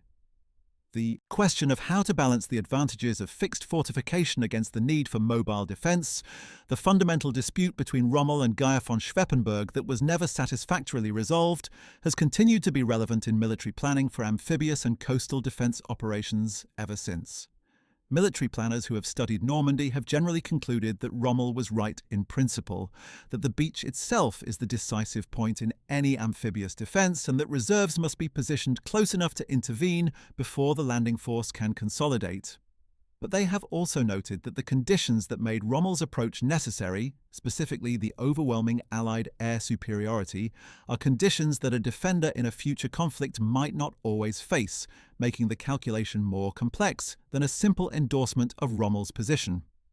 The role of Allied deception in the success of Operation Overlord has led to the development of extensive deception planning capabilities in major military organizations, recognizing that the ability to manipulate enemy intelligence assessments can be as militarily significant as the ability to destroy enemy forces in the field. The fortitude deception is studied in staff colleges and military academies around the world as a benchmark of what effective strategic deception can achieve, and its methods, double agents, phantom armies, electronic deception, carefully managed misinformation, have influenced intelligence and deception planning ever since. The economic dimension of the German defeat at Normandy is often underemphasized in military histories that focus on commanders and decisions, but it may be the most important dimension of all. By June 1944, Germany's industrial output, despite the efforts of Albert Speer as armaments minister to rationalize and increase production, was being progressively destroyed by the Allied strategic bombing campaign. Oil production, vital for the fuel that modern mechanized warfare requires, was being attacked systematically. Transportation networks were being degraded by air attack, making it increasingly difficult to move raw materials to factories and finished weapons to the front. The German economy, already under extreme strain from the demands of a 4-year war, was approaching a point of breakdown that no amount of tactical military skill could compensate for. The soldiers fighting in Normandy were already experiencing shortages of fuel, ammunition, and replacement parts that reflected this deeper economic crisis. Even if D-Day had been repulsed, these underlying economic trends would have continued, and their military consequences would eventually have been felt regardless of what happened on the beaches. The oil crisis that developed in the summer of 1944 as Allied bombers systematically attacked the synthetic fuel plants that provided much of Germany's aviation fuel and tank fuel had direct consequences for the Normandy campaign. German armoured formations that might have been committed more aggressively were constrained by fuel shortages that limited their operational radius and their ability to manoeuvre freely. German aircraft that might have challenged Allied air superiority more effectively were grounded for lack of fuel, or flew reduced-range sorties that limited their tactical effectiveness. The degradation of German fuel supply was not an immediate or dramatic crisis, but it was a slow and steady draining away of operational capability that added to all the other factors working against the German defence of Normandy. By the late summer of 1944, German armoured formations were sometimes being towed to their deployment areas to conserve the fuel that would be needed for the actual fighting, a measure that speaks eloquently to the desperation of the German logistical situation. The human stories behind the great strategic failure of D-Day deserve their own recognition. Stories of individuals caught in the machinery of history and doing what they could in circumstances they had not chosen and could not fully understand. The German soldier who manned his post on the Normandy coast as the greatest naval armada in history appeared out of the morning mist. The Panzer crew that drove toward the beaches through roads covered with burning vehicles, and the bodies of comrades killed by air attack. The staff officer who drafted one more situation report trying to make sense of a battle that had already escaped any rational analysis. The general who made his requests for reinforcement knowing they would not come in time, and who continued to fight anyway because he was a professional soldier and fighting was what professional soldiers did. These are the human faces of the German failure at Normandy, and they deserve to be remembered alongside the command failures and intelligence disasters and strategic miscalculations that determine their fate. The story of D-Day is often told from the Allied perspective, and rightly so, as a story of courage, planning, and ultimate triumph. The Allies who landed in Normandy on June 6, 1944, accomplished something extraordinary, overcoming determined resistance, unfavourable conditions, and the inevitable friction of battle to establish the foothold that would lead to the liberation of Western Europe. But the German perspective on that day, the reasons why the defence failed, why the Atlantic Wall crumbled, why the Panzers arrived too late and in insufficient strength, why the Luftwaffe was absent and the command was paralysed, is equally important for understanding what D-Day actually meant and why it unfolded as it did. The German failure at Normandy was not simply the product of inferior soldiers or inadequate equipment or bad luck. It was the product of a flawed system, a corrupted command culture, a failed intelligence apparatus, and ultimately a political regime that had made victory impossible long before. The first landing craft dropped its ramp on a Normandy beach. The final accounting of why Germany failed on D-Day must include all of these threads. The catastrophic compromise over the Panzer reserves that left Germany without the mobile striking power to defeat the invasion in its critical early hours. The extraordinary success of the Allied deception operation that froze the 15th Army in the Pas-de-Calais, while the real battle was fought at Normandy. The absence of Rommel from his headquarters at the moment when his presence might have made the biggest difference. Hitler's obsessive control over the armoured reserve and his unavailability during the critical early morning hours of June 6th. The near-total destruction of Luftwaffe effectiveness in the West through years of attritional air combat, and the systematic bombing of German production and infrastructure. The fundamental incompatibility between the static defence of the Atlantic Wall and the mobile, flexible response that the situation actually required, and the underlying strategic reality that Germany was fighting an industrial war against industrial powers that collectively dwarfed its own productive capacity. Each of these failures was real. Each of them contributed to the outcome. None of them was the sole cause of the German defeat, and none of them, individually or even collectively, would necessarily have produced a different result if it had been avoided, because the deeper forces working against German victory by June 1944 were more powerful than any command decision or tactical adjustment could have overcome.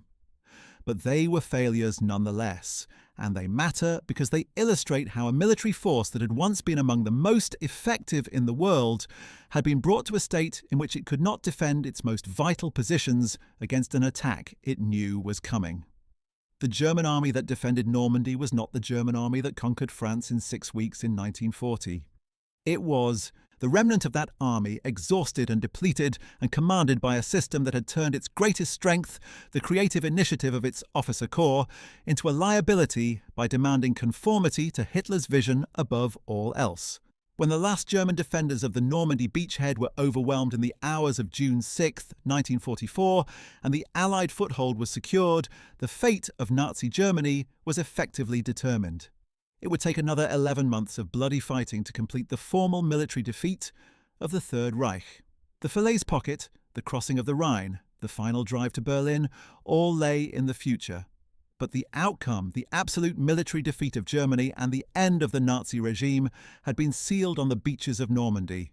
The question of why Germany failed on D-Day is really the question of why Germany, by the summer of 1944, had become incapable of winning any battle at the strategic level, regardless of the tactical excellence of its soldiers or the competence of its field commanders. And the answer to that question lies not on the beaches of Normandy, but in the offices of the Reich Chancellery in Berlin, where a system of governance built on terror, ideology, and the personal will of one man had corrupted every institution it touched and left Germany unable to fight the war it had started on the terms that war ultimately demanded. The beaches of Normandy today are peaceful places. The tide still comes in twice a day. The seabirds still circle over the sand. The hedgerows of the Norman interior have grown back. The towns and villages rebuilt over the decades look much as they did before the war. But beneath the surface, in the carefully maintained cemeteries where the dead of both sides lie in their thousands, and in the preserved bunkers and gun positions of the Atlantic Wall, the evidence of what happened there on June 6, 1944, is still present. And the questions it raises about command, intelligence, strategy, courage, and the ultimate limits of military excellence against overwhelming material power remain as relevant today as they were on that morning 80 years ago, when the largest invasion fleet in history materialized out of the Channel mists and changed the course of history forever. Well, that's it. Thanks for watching. We hope you found this video informative and that you've come away with a deeper understanding of the extraordinary complexity of why Germany failed to stop the Allied invasion on D-Day. The story is so much richer and more nuanced than a simple tale of Allied heroism and German incompetence. It is a story of command failures and intelligence masterstrokes, of individual courage undermined by systemic weakness, of a military tradition corrupted by a political system that valued loyalty over competence and ideology over rational analysis. If you enjoyed learning about today's topic, make sure to check out our video about what happened to Germany's field marshals after World War II, where we go deep into the post-war fates of men like Rommel, von Rundstedt, and Kesselring. Don't forget to like this video, subscribe to our channel, and hit the notification bell to stay updated on more World War II content. We'll see you in the next one.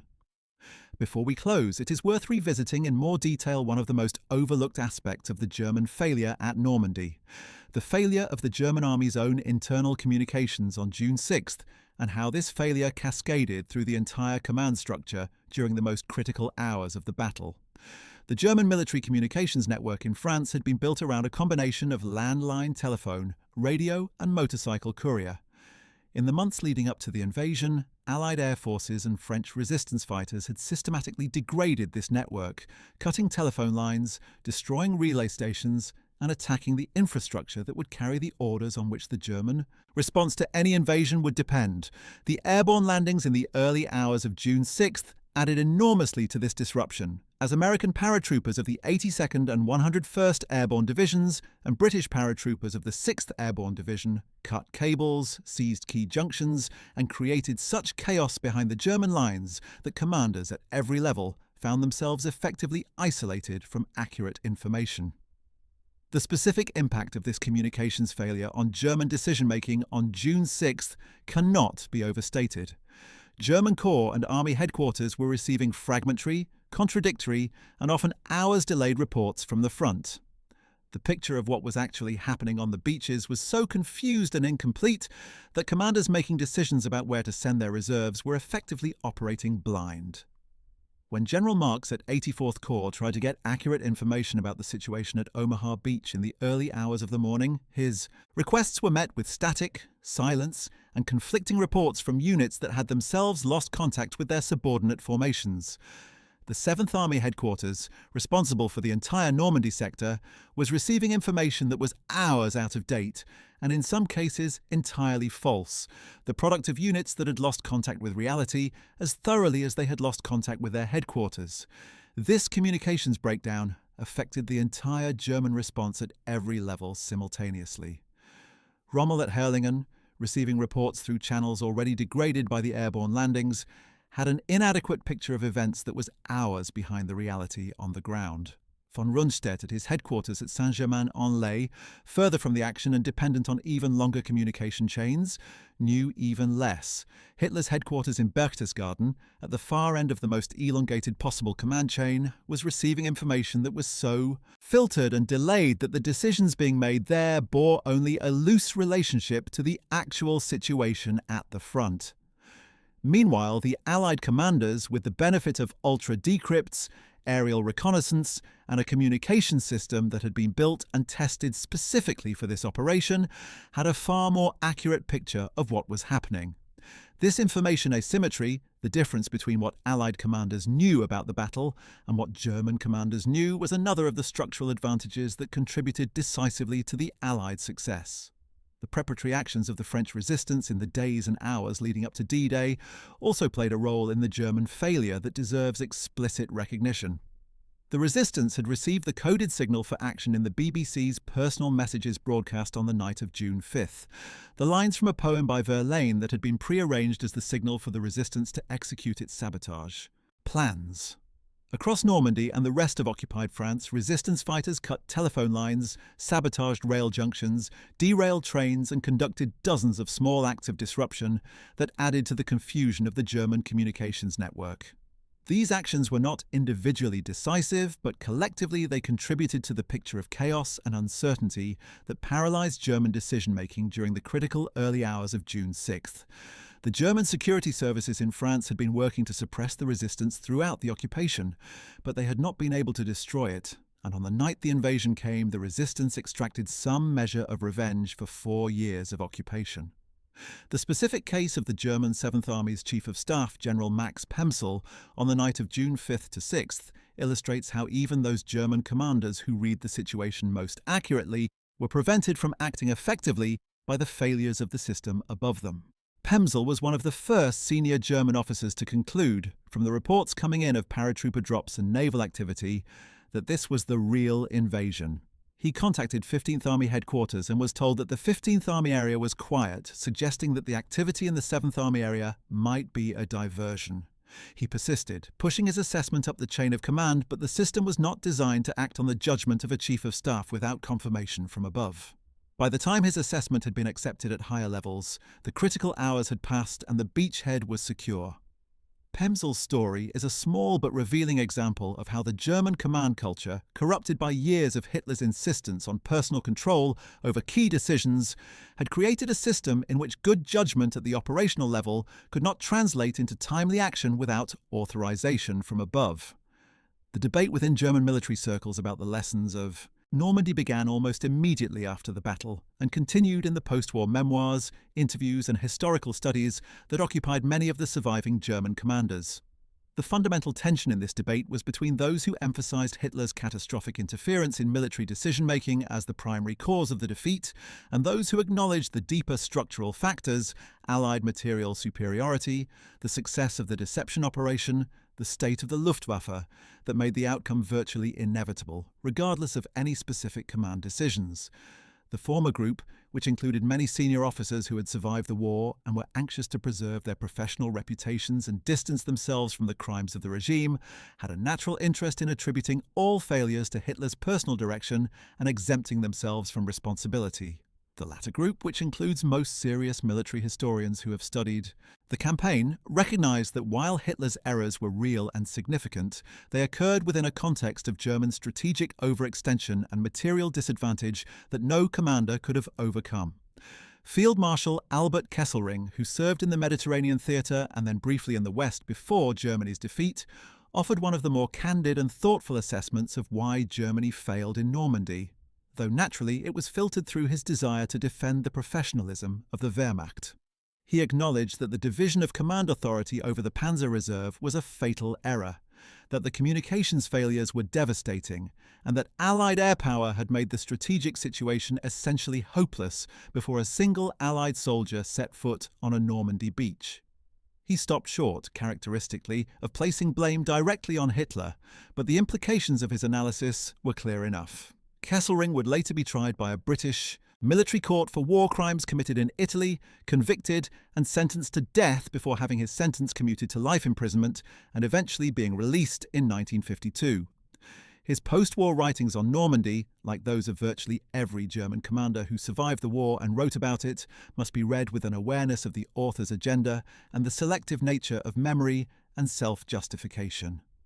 Erich von Manstein, widely regarded by military historians and by many German officers themselves as the most gifted operational commander the German army produced in the Second World War, was not directly involved in the Normandy campaign but had been asked on several occasions about his views on why Germany lost the battle in the West. His analysis, typically incisive, focused on the strategic level. Germany had lost the war in 1942 to 1943 on the Eastern Front, and everything that happened afterward, including Normandy, was a consequence of those defeats. The loss of the initiative on the Eastern Front, the failure at Stalingrad, the defeat at Kursk, these had consumed the irreplaceable core of German military power and left nothing adequate to defend against simultaneous offensives from east and west. Normandy, in his view, was not where the war was lost. It was where the already lost war became formally and irrevocably lost.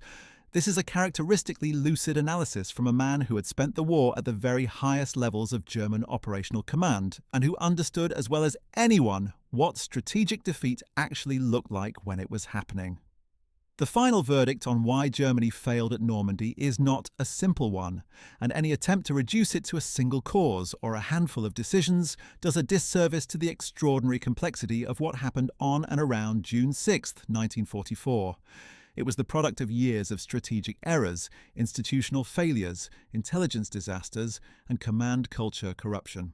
It was the product of Adolf Hitler's personal psychology, his inability to trust his professional commanders, his obsession with control, his refusal to accept strategic realities that contradicted his ideological vision.